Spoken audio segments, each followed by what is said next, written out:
Hi, everybody. It's Joy. And it's Tim, and we're here for another super edition of AI Brew, and we're going to talk about the X-Men. No, we're not. You said we were talking about Generation X. Yeah, the generation, not X-Men. Okay. We'll use this later for cosplay. So, Gen X is that group right underneath us boomers. Yes. And they probably most relate to us boomers more than anybody else. And I think what we're looking at with Gen X, right, is they bridge kind of two worlds, right? Yeah. They bridge two worlds. They bridge the us who, the okay boomer generation, where we are stuck in our ways, but they also are probably a little more willing to adapt to new technology. They're a little bit more tech savvy than us. We've had to cross a larger span of tech development where they kind of grew up with it. Just for a reference point, their ages are 41 to 56. So they had a little more opportunity to learn tech stuff coming into the workforce. Yeah. And they're a very important market to market to. Right. But what are they? Who are they? Well, how do we market to them? Yeah, I think that's the big question right there, is because they also do have disposable income. Yeah, they got money. They got money. They're also tech savvy, so there's going to be other platforms they enjoy using more than, let's say, us boomers do. Well, and they're also, I thought this is interesting, they're also independent and self-reliant. And the reason is because they were kind of called the latchkey generation, right, which means both parents were working and they were kind of left on their own. Right.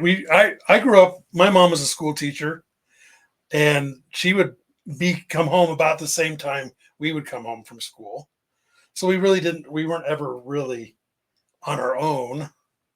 And I don't know with your mom. My mom worked and my dad worked too, but my dad was in education as well. So he was often home after school got out, which was not great growing up, I have to be honest.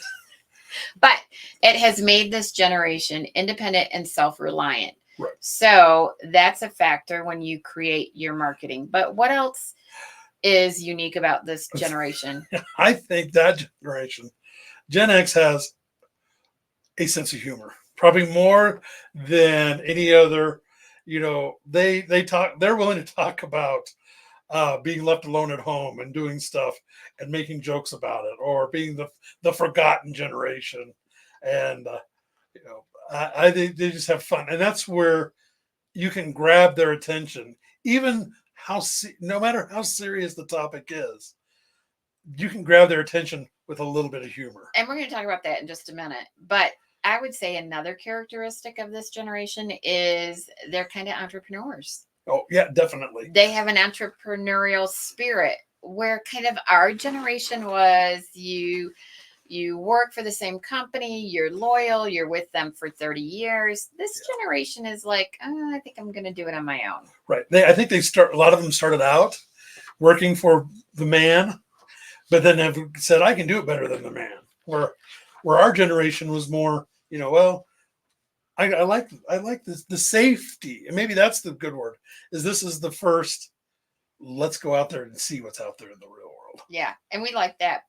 But your marketing has to address that. Yes. So those are some of the characteristics of Gen X. And so now we want to talk about, well, where are they and what kind of content do they want to see? So first, they're definitely on Facebook. They're definitely on YouTube. They're on LinkedIn. But what sets them apart from the boomers? I think they use Twitter a little more than us boomers do. So if you want to meet, if Gen X is your target audience, a quick short tweet is probably the best way to go. Or is it now? It is X. I mean, I think it's appropriate that Elon renamed Twitter X, because I think that's the generation that is trying to grab. And again, they like that sense of humor. So in your tweets, on your Facebook posts, on your LinkedIn posts, you got to grab them with a little bit of humor, probably more so than boomers and the Gen Ys, etc. and on down, they enjoy a good sense of humor. Sarcasm. So sarcasm, yeah. Well, if we try to do that with the content that we create, instead of being the same old, we really try to use humor in what we create. And we really encourage business to show their sense of humor. I mean, we're not stoic business owners. We have personalities. And that's another thing that they like for content is authenticity. Be who you are. Show your human side. I don't want to do business with a robot. Little play on words. I want to do business with a human. Well, how do you show that? You show that on social media, and part of your social media content is showing your authentic side. Yeah. And I think the other thing that they do probably more than anybody else is they really are the email generation.